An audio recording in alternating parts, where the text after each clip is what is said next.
Hola, muy buenos días para todos. Como ya me conocen, mi nombre es María Isabel, yo soy residente de dermatología de la Universidad CES y el día de hoy les voy a hablar de manifestaciones dermatológicas en sarcoidosis sistémica.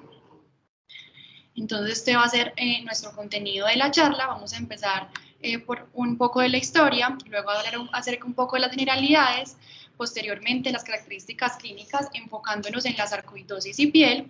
Luego hablaremos del diagnóstico y tratamiento también enfocado en la sarcoidosis cutánea y por último unas conclusiones. Para comenzar con la historia, entonces fue en 1878 cuando Sir Jonathan Hutchinson, un médico patólogo y cirujano británico que también investigó acerca de la sífilis y gracias a él tenemos la tríada de sífilis congénita o la tríada de Hutchinson, que describió al primer paciente con sarcoidosis.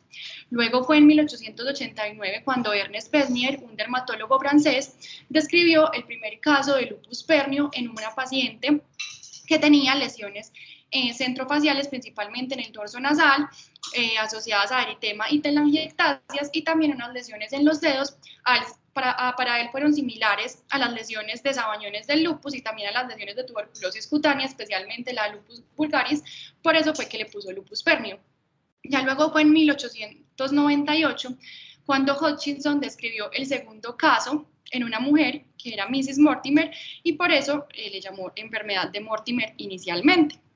Ya luego fue en 1899 cuando César Bock, un dermatólogo noruego, describió la histología granulomatosa en piel y en ganglios linfáticos que a él inicialmente se le parecieron células similares a las encontradas en sarcomas, pero con unas características más benignas y por eso fue que le dio el término sarcoide. Él también encontró que esta enfermedad podía tener compromiso en pulmón, en ganglios linfáticos y en membranas mucosas. Ya luego fue en 1904 cuando Karl Krebs fue el primero en encontrar o en describir el compromiso óseo de esta patología. Ya en 1914 Schaumann fue el que sintetizó diversos aspectos de la sarcoidosis en una sola entidad.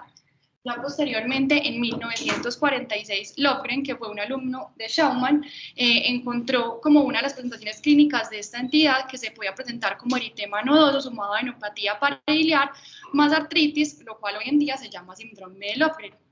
En 1954, Harold Israel describió la sarcoidosis como enfermedad autoinmune y ya posteriormente se han realizado múltiples investigaciones donde han realizado avances sobre esta enfermedad. Ya para hablar un poco sobre las generalidades, entonces, como sabemos, la sarcoidosis es una enfermedad inflamatoria que está caracterizada por la presencia de granulomas. Esta puede afectar cualquier órgano. El pulmón es el principalmente comprometido y tiene un curso muy variable. Se dice que aproximadamente 2/3 van a entrar en remisión dentro de los primeros 10 años y de estos pacientes el 50% van a remitir en los primeros 5 años. Pero se sabe que 1/3 de los pacientes van a desarrollar enfermedad progresiva y secuelas graves. Con respecto a la epidemiología de esta entidad, se sabe que es muy variable entre regiones geográficas. Lo que se ha encontrado es que la incidencia es mayor en países escandinavos y en población afroamericana con una predilección de mujeres sobre hombres y que la edad promedio de aparición es aproximadamente entre los 40 a 55 años de edad, pero se sabe que en los hombres el diagnóstico va a ser más temprano con respecto a las mujeres, o sea que la enfermedad va a debutar primero. También se ha encontrado que en los afroamericanos la enfermedad va a ser más grave y tienen mayor probabilidad de enfermedad pulmonar avanzada. En esta figura que vemos en la derecha, se ven 3 gráficas de la incidencia por 100.000 habitantes por la edad en el momento del diagnóstico. La primera es de Suiza entre los años 2013 y 2012, la segunda es en Corea entre los años 2009 y 2015, y la tercera es en Minneapolis, en Estados Unidos, entre los años 1946 y 2013. La grafiquita azul o la rayita azul muestra el comportamiento de los hombres en el momento del diagnóstico y la verde la de las mujeres, y vemos realmente que el pico sí se da primero en los hombres con respecto a las mujeres, con respecto al sexo femenino. Con respecto a la fisiopatología de esta entidad, lo que se sabe es que es una respuesta antigénica desregulada a exposiciones ambientales desconocidas en una persona genéticamente susceptible. Lo que se sabe es que inicialmente comienza una etapa de una inflamación subclínica con una activación de receptores de reconocimiento de patrones por un estímulo antigénico.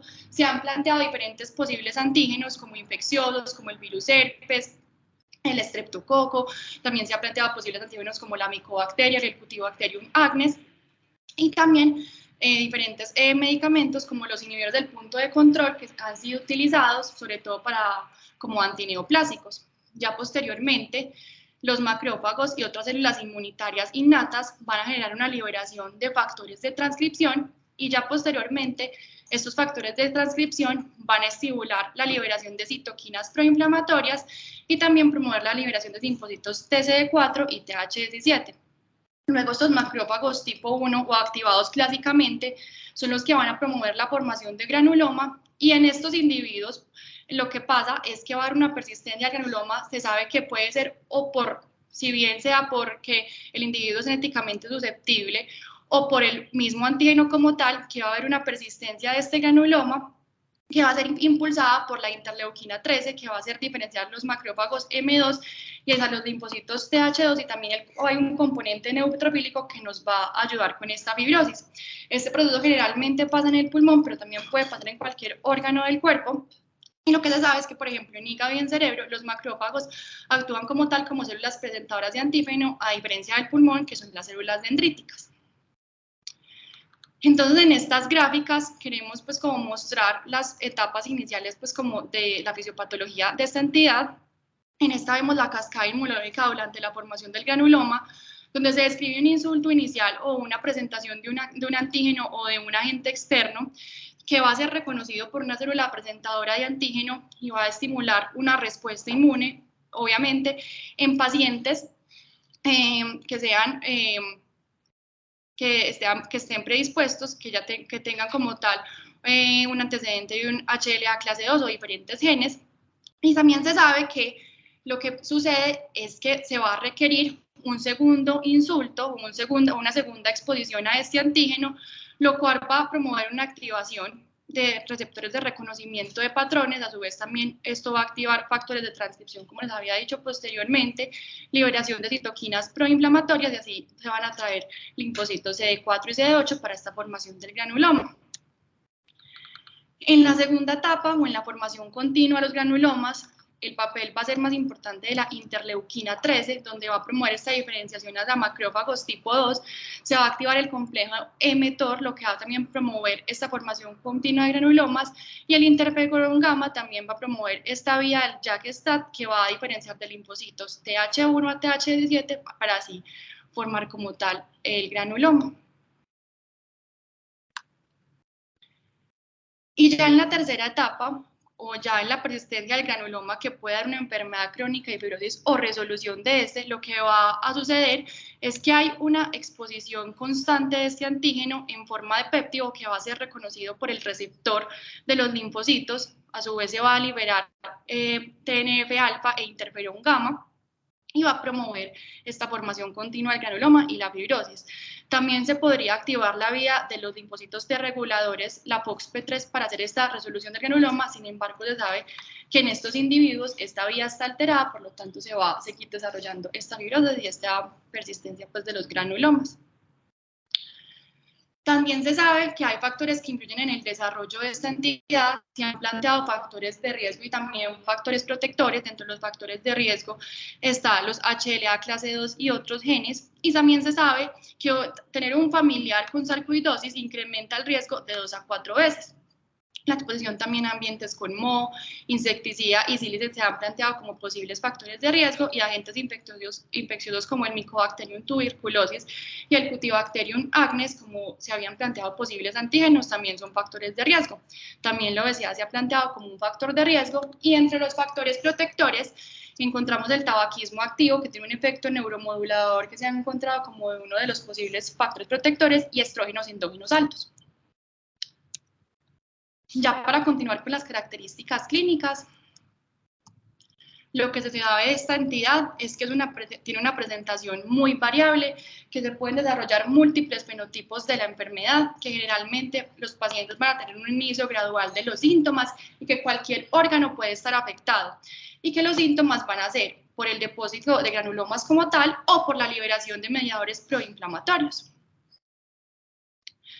Dentro de las características clínicas sistémicas, lo más frecuente que se va a encontrar es el compromiso pulmonar. Se da en aproximadamente el 80 al 90% de los pacientes. Este va a ser el órgano más frecuentemente afectado, ya que puede acompañarse también de fibrosis. El compromiso cardíaco también es uno de los más frecuentes. Se dice que es evidente aproximadamente del 2 al 17% de los pacientes, pero que en más del 20% de los pacientes también va a haber un compromiso miocárdico oculto y los pacientes pueden desarrollar arritmias, bloqueos o falla cardíaca. El compromiso ocular también se va a manifestar como una uveitis, se da en aproximadamente del 10 al 30% de los pacientes. También el compromiso del sistema nervioso central, que se da aproximadamente dentro del 4 al 10% de los pacientes, que va a afectar principalmente a los nervios, las meninges y el parénquima cerebral. Los síntomas constitucionales también son muy frecuentes en estos pacientes, pero estos se van a dar no por el depósito de granulomas, sino por la liberación de factores proinflamatorios. Ellos pueden presentar fatiga, fiebre, pérdida de peso y son muy frecuentes. El sistema musculoesquelético, la artritis aguda, puede presentarse haciendo parte del síndrome de Lofgren, que posteriormente veremos en qué consiste. Esto se da en aproximadamente 5 a 10% de los pacientes. También la tenosinovitis la podemos encontrar comprometiendo principalmente el tendón de Aquiles y haciendo también parte del síndrome de Lofgren. Y también puede, como les dije anteriormente, puede comprometer otros sistemas. También pueden tener compromiso metabólico, especialmente, principalmente la hipercalcemia y la hipercalciuria, que se dan aproximadamente 10 y 40% de los pacientes respectivamente, y esto se da por concentraciones altas de calcitriol por esta liberación de factores proinflamatorios. También puede tener compromiso gastrointestinal, renal, del tracto respiratorio superior, endocrino y reproductivo, y glándulas exocrinas dando parotidomegalia y compromiso de la glándula salivar. Ya entonces, para entrar a hablar del compromiso cutáneo, que es en lo que haremos énfasis el día de hoy, se dan aproximadamente el 25% de los pacientes.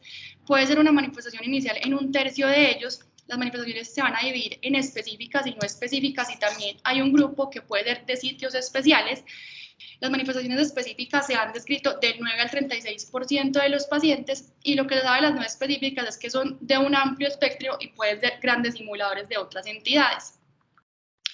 Entonces aquí tenemos la división, las específicas, que lo que vamos a encontrar en la histología son granulomas sarcoideos en esta, las no específicas, que lo que se va a encontrar es un proceso reactivo sin la formación de granulomas, y las de sitios especiales, que si bien en estas también se encuentran los granulomas en la histopatología, van a comprometer otras partes distintas de las que no se comprometen en las específicas.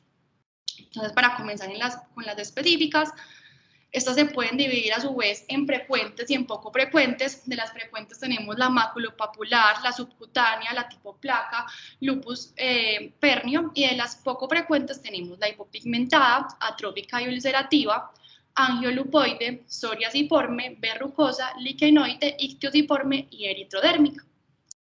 Entonces, para comenzar con las frecuentes, iniciamos con la maculopapular. Esta es la manifestación más común en la sarcoidosis. Se pueden desarrollar pápulas de 1 a 10 milímetros de diámetro o máculas que van a estar ligeramente infiltradas, que en este caso ya serían más placas. Pueden ser normocrómicas, rojo café o violáceas. Van a comprometer principalmente los párpados y pliegues nasolabiales, y se va a asociar a formas agudas de la enfermedad como uveitis, adenopatía pariliar y crecimiento parotidio. Puede también comprometer las rodillas, y se ha encontrado que cuando tiene el compromiso en esta localización se puede desarrollar eritema nodoso concomitante. Dentro de los diagnósticos diferenciales de la papular, contamos con la rosácea granulomatosa. Eso es un tipo de rosácea que se van a encontrar granulomas en la biopsia, y a la clínica lo que va a comprometer principalmente es toda esa área perioral, como vemos en esa paciente.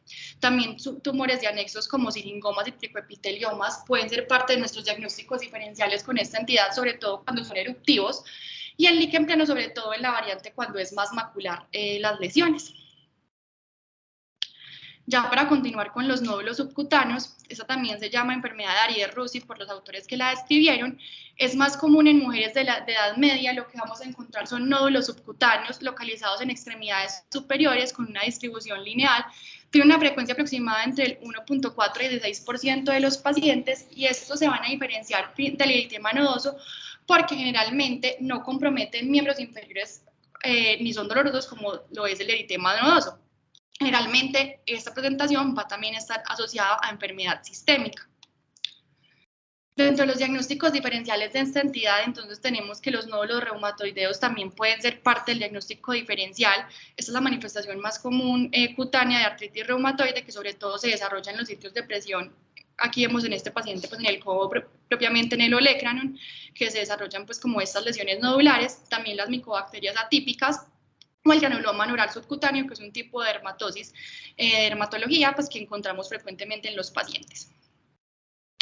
Para continuar con la tipo placa, lo que vamos a encontrar son placas ovaladas o anulares infiltradas. Estas generalmente van a medir más de 5 milímetros, van a ser violáceas o eritematosas. La localización más frecuente va a ser en espalda, hombros, brazos y glúteos. Suelen ser más persistentes y no responder tan fácil al tratamiento.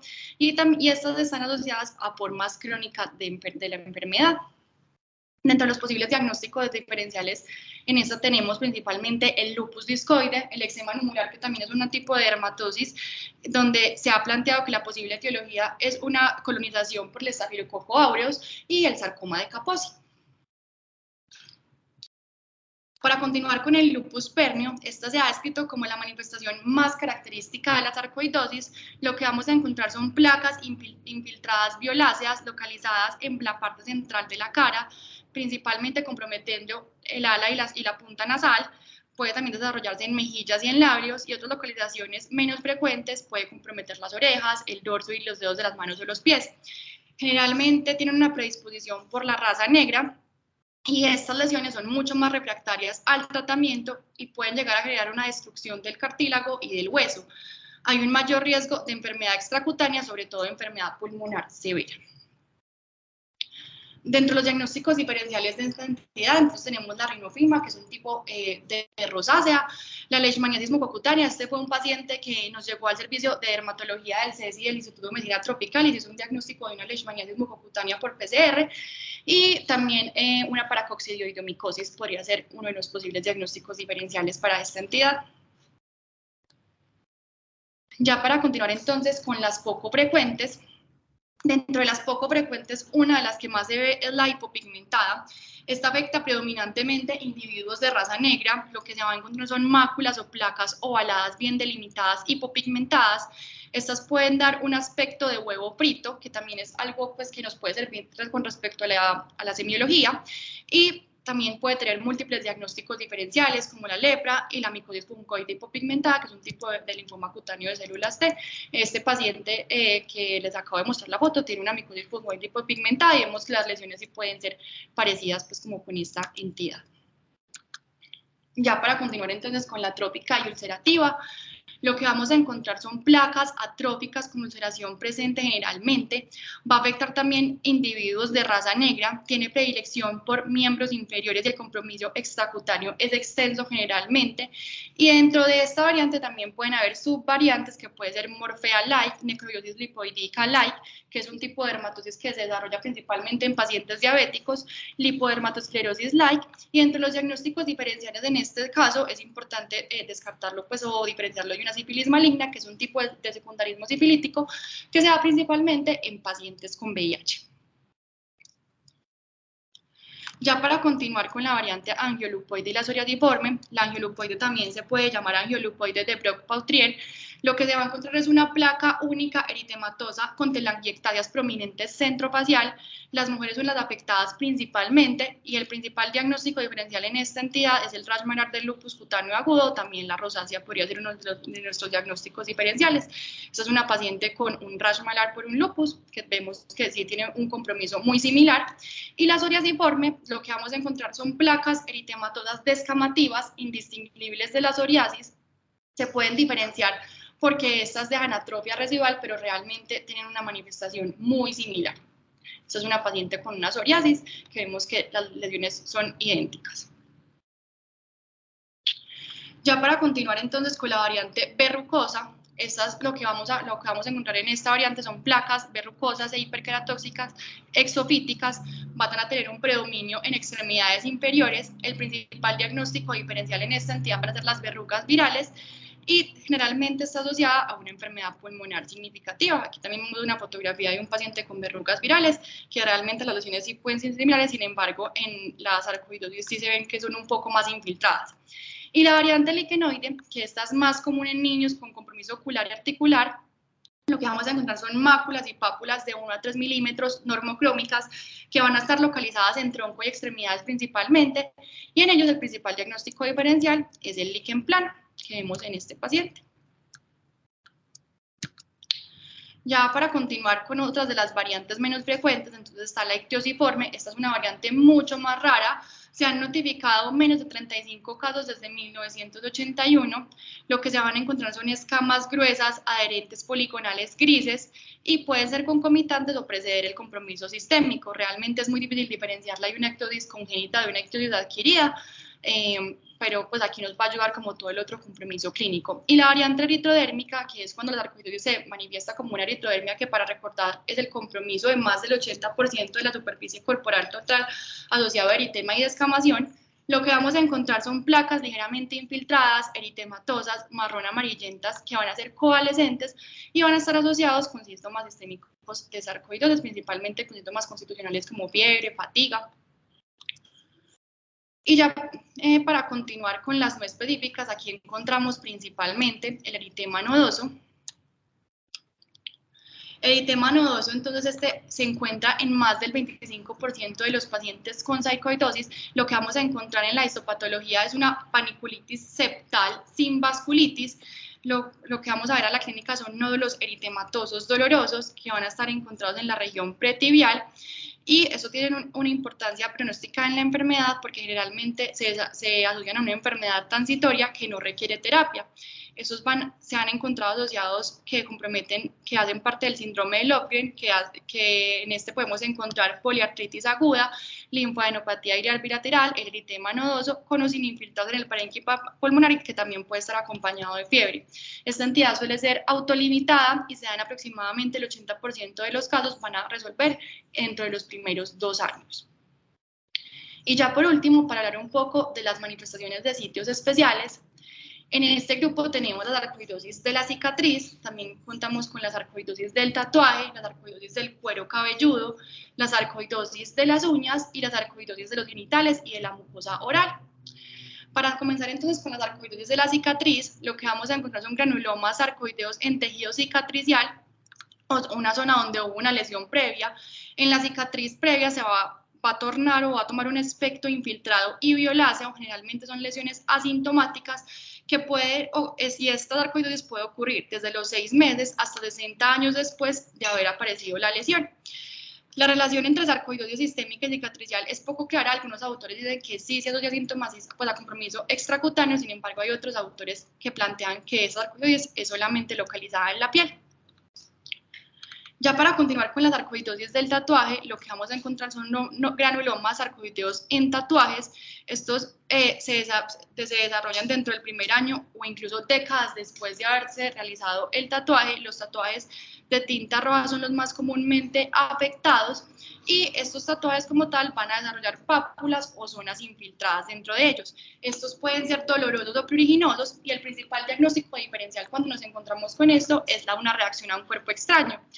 Puede ser la presentación inicial de una sarcoidosis sistémica, por lo tanto siempre se debe buscar compromiso extracutáneo, buscar uveitis, artritis y enfermedad pulmonar. Aquí les traigo este reporte de caso. Este fue publicado en marzo del 2022. Esta fue una mujer de 37 años que se presentó con un cuadro clínico de 4 semanas de evolución, de dolor en tobillos y disnea de esfuerzo progresiva asociada a prurito y dolor en tatuajes, que se realizó desde 6 a 10 años antes, ya no recordaba pues muy bien.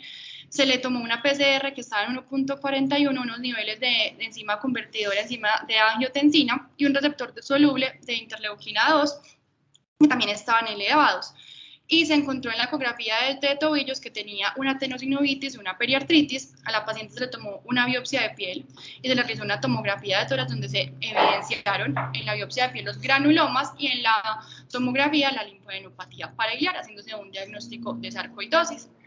Este es otro reporte de caso que encontré en un hombre de 35 años, él era japonés, que se presentó a oftalmología por un cuadro de 4 meses de evolución de visión borrosa progresiva asociada a aparición de lesiones en tatuaje adquirido hace 6 meses. También se le hicieron los niveles de enzima convertidora y angiotensina, que también estaban elevados, y de receptor soluble de IL-2, que también se encontraban elevados, y se realizó en este paciente, el oftalmólogo hizo un diagnóstico de una uveitis y además por las lesiones en el tatuaje, pues en el tatuaje sospechó una sarcoidosis sistémica, se le realizó también una tomografía de tórax que se encontró en nódulos perilinfáticos, se realizó biopsia de la lesión de los tatuajes que también se pudieron evidenciar los granulomas no caseificantes y ya posteriormente veremos cómo se viene la histopatología. Para continuar con el compromiso cutáneo de los sitios especiales, también recordar que tenemos las sarcoidosis del cuero cabelludo. Aquí se pueden ver placas atróficas, anulares o induradas. Puede dar un compromiso de alopecia cicatricial o no cicatricial dependiendo del grado de afectación. Tienen un predominio en mujeres de raza negra y también se puede encontrar el taponamiento folicular, como vemos en el lupus discoide. Aquí vemos pues en esta paciente de la parte superior que tiene un diagnóstico de un lupus discoide que realmente sí es muy similar el cuadro clínico. La sarcoidosis de las uñas, que también hace parte de estas de sitios especiales, lo que vamos a encontrar es una infiltración granulomatosa de la matriz ungular.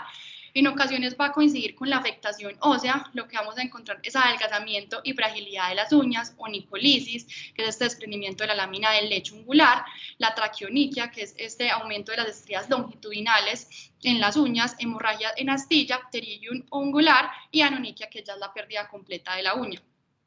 También se ha descrito la dactilitis sarcoide, que es la combinación de la enfermedad ungular y el compromiso óseo, lo que va a generar unas tumefacciones bilaterales fusiformes, y en la radiografía de manos lo que vamos a encontrar son unas erosiones en falanges distales. Y ya por último, las sarcoidosis de los genitales y la de la cavidad oral, estas son mucho menos frecuentes. En la de los genitales lo que se ha encontrado es que afecta la región vulvar, el escroto y el pene, que se pueden ver también como pápulas, placas y nódulos infiltrados. Y la sarcoidosis de la cavidad oral, que es muy rara, se han descrito menos de 70 casos reportados en la literatura. Lo que se van a ver son nódulos y tumefacciones que van a estar localizadas.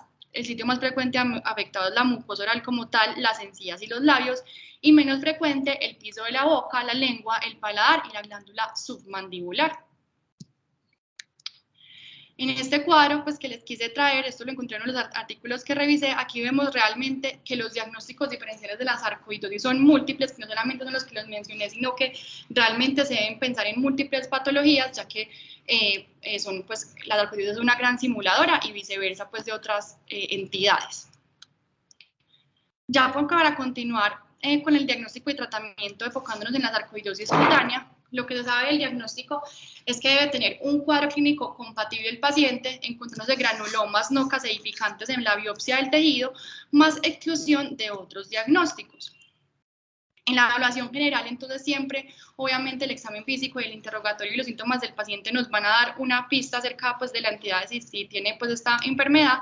Y sobre todo para los dermatólogos, la dermatoscopia puede ser una de las herramientas que podemos utilizar y que nos va a dar ciertas pistas. Lo que vamos a encontrar es principalmente este patrón en jalea de manzana, que se ven como esas horas anaranjadas sin estructura. También se pueden ver los glóbulos light translúcidos, que son estos que vemos en la parte inferior, o amarillos o naranjas rojizos. Y respecto a la componente vascular, podemos encontrar vasos lineales, aquí se insinúan algunos, ramificados o arboriformes. Sin embargo, esta no es una prueba específica para sarcoidosis, este patrón también se puede encontrar en otras enfermedades que producen granulomas. Aquí vemos también otras de las dos fotografías a la dermatoscopia, realmente sí vemos es como unas zonas naranjas sin estructuras o en patrón de jalea de manzana, y aquí vemos más de cerca un vaso lineal en esta lesión. Con respecto a la histopatología, que es de gran importancia para hacer el diagnóstico, lo que encontramos es la presencia de granulomas no caseificantes, que son agregados de histocitos epitelioides, células gigantes y macrófagos maduros. Lo que se van a encontrar son granulomas rodeados por escasos infiltrados de linfocitos CD4 y CD8 que se han denominado granulomas desnudos, y también se pueden encontrar células gigantes con inclusiones intracitoplasmáticas. Sin embargo, estas no son patognomónicas de la sarcoidosis. Dentro de ellas las inclusiones se pueden ver cuerpos asteroides que son eosinofílicos, que tienen un depósito de lípidos, cuerpos de Schaumann e inclusiones cristalinas que son de oxalato de calcio. Es importante saber que no todas las lesiones muestran hallazgos clásicos histológicos, que siempre cuando vemos en uno de los pacientes granulomas en la biopsia siempre se deben solicitar condiciones especiales para cultivos, para micobacterias y hongos, y entre los principales diagnósticos diferenciales cuando nos encontramos granulomas debemos pensar en una reacción a un cuerpo extraño, en una lepra tuberculoide y una tuberculosis cutánea. Ya cuando tenemos una sarcoidosis cutánea confirmada, más como para el enfoque para el dermatólogo, siempre es muy importante completar la historia clínica y el examen físico y el interrogatorio para volver a preguntar sobre síntomas sistémicos. Y dentro de los exámenes iniciales que nos plantean que debemos realizar, en una radiografía de tórax, que se puede encontrar el compromiso de las adenopatías paraliares. Sin embargo, lo que sugieren es que el TACAR es donde vamos a ver mejor todos los hallazgos que se dan en la sarcoidosis y la fibrosis como tal cuando hay un compromiso pulmonar. También se recomienda hacer pruebas de función pulmonar, electrocardiograma y ecocardiograma, remisión a oftalmología para valorar este compromiso ocular, una prueba de tuberculina, hemograma, calcio sérico y urinario, niveles de vitamina D, función hepática, renal y uroanálisis. Lo que se ha descrito acerca de lo del receptor de interleuquina 2 soluble y los niveles de la enzima convertidora de angiotensina sérica es que no son buenos para hacer el diagnóstico, sin embargo, sí se ven aumentados cuando hay una formación continua de granulomas, pero no se piden siempre de rutina. Y hacer tamización para enfermedades infecciosas es importante debido a que durante el transcurso de la enfermedad se pueden requerir tratamientos con medicamentos inmunosupresores o biológicos. Ya para el tratamiento como tal de la sarcoidosis cutánea, lo que sabe es que no siempre es necesario el tratamiento, que se va a considerar en caso de lesiones sintomáticas, desfigurantes, ulceradas y que empeoren con el tiempo. Se dice que esta entidad tiene un curso impredecible, que más o menos más de 2/3 de los pacientes van a tener una remisión completa, y para el tratamiento para la enfermedad cutánea hay poca evidencia. Solamente va a estar basado en series de caso, estudios retrospectivos y en opinión de expertos. Para hacer como más fácil el tratamiento de estas lesiones, se puede dividir o la han dividido en enfermedad limitada, extensa, rápidamente progresiva o refractaria al tratamiento. Y los pacientes con sarcoidosis extracutánea concomitante, que generalmente son la mayoría, no van a requerir como tal un enfoque separado de las lesiones cutáneas, ya que generalmente van a mejorar con el tratamiento sistémico. Sin embargo, es importante, obviamente, individualizarlo si no mejoran con el tratamiento para su sarcoidosis sistémica. Entonces, para la sarcoidosis cutánea limitada, lo que se ha planteado como primera línea son los esteroides tópicos de alta potencia, ya sean tópicos o intralesionales. Obviamente, los esteroides intralesionales nos van a proporcionar más de estos efectos adversos que ya conocemos de los esteroides.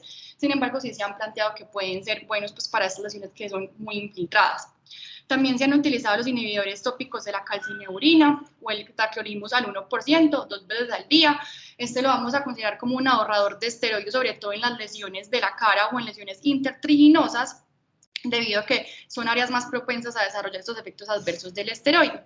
Y ya otras terapias que han sido planteadas, pero tienen muy poca evidencia, es el láser CO2 y rubí, la excisión quirúrgica. Sin embargo, esto debe ser realizada por expertos, es lo que recomiendan, ya que tienen un riesgo de reaparición de las lesiones. Para la sarcoidosis cutánea externa, entonces lo que se ha planteado son, pues, como estos tres grupos, los antimaláricos, el metotrexate y las tetraciclinas. De los antimaláricos, la cloroquina y la hidroxicloroquina han mostrado propiedades inmunomoduladoras, por lo tanto, pues pueden servir en esta entidad. Obviamente sabemos que la cloroquina muestra mayores efectos adversos con respecto a la hidroxicloroquina. El metotrexate lo que se ha encontrado es que tiene obviamente pues, el efecto ahorrador de esteroide e inhibe la formación de granulomas. Y con respecto a las tetraciclinas, la aminociclina es la que más se ha utilizado para estos pacientes con sarcoidosis cutánea, que también tiene un efecto de inhibición de la formación de los granulomas. También se han descrito manejos y se han reportado algunos casos con micofenolato y azatioprina. Sin embargo, lo que se ha visto es que estos no son tan útiles para el tratamiento de la sarcoidosis cutánea. Y ya para el otro grupo, o sea, la sarcoidosis cutánea rápidamente progresiva, lo que se ha planteado a primera línea son los esteroides orales, pero que vayan a estar en combinación posterior con un ahorrador de esteroide y obviamente con su posterior pues, descenso. También se ha planteado la talidomida, que puede ser un agente que nos puede servir por su efecto anti-TNF alfa y que tiene gran utilidad en pacientes con lupus pernio, que son pacientes que generalmente son recalcitrantes y que no mejoran fácilmente. Y ya cuando una sarcoidosis es refractaria al tratamiento, se han planteado los anti-TNF como el infliximab y el adalimumab, que podrían servir para esta entidad. Sin embargo, la evidencia para sarcoidosis cutánea como tal es muy poca, hay muy pocos estudios, solamente basados como en estudios retrospectivos, reportes de caso y series de caso. Y ya por último les traigo este algoritmo de tratamiento que me gustó, que lo encontré en uno de los artículos revisados, que aquí nos muestra. Entonces, si tiene unas lesiones específicas de sarcoidosis, si son cosméticamente insignificantes o asintomáticas, el tratamiento no está indicado. Si las lesiones son cosméticamente significantes o sintomáticas, las podemos dividir. Si son limitadas, leves o moderadas, iniciar principalmente con los corticosteroides tópicos o intralesionales. Si no hay mejoría, ya escalar al tratamiento oral. Y ya cuando la enfermedad es severa, rápidamente progresiva, iniciar con los esteroides sistémicos acompañado con un ahorrador de esteroides. Si los esteroides sistémicos están contraindicados, iniciar solamente pues con el grupo de medicamentos, con los antimaláricos o el metotrexate. Y ya cuando no hay una mejoría de esta enfermedad o cuando es una enfermedad que es refractaria, considerar los inhibidores los anti-TNF. Y ya si no hay mejoría, pues considerar terapias experimentales como el láser o la cirugía, que como sabemos tienen muy poca evidencia. Ya por último, para las conclusiones, entonces lo que sabemos es que la sarcoidosis cutánea es una enfermedad con múltiples manifestaciones. Es de gran importancia reconocerlas porque en realidad puede ser una gran simuladora. Cuando tenemos un caso confirmado de sarcoidosis en piel que si los dermatólogos como tal no sabemos qué hay compromiso sistémico, siempre lo debemos buscar e indagar bien y hacer un examen físico juicioso. Y para el tratamiento de las lesiones cutáneas como tal hay poca evidencia, se debe individualizar cada caso y hacer un manejo pues conjunto con el reumatólogo. Muchísimas gracias.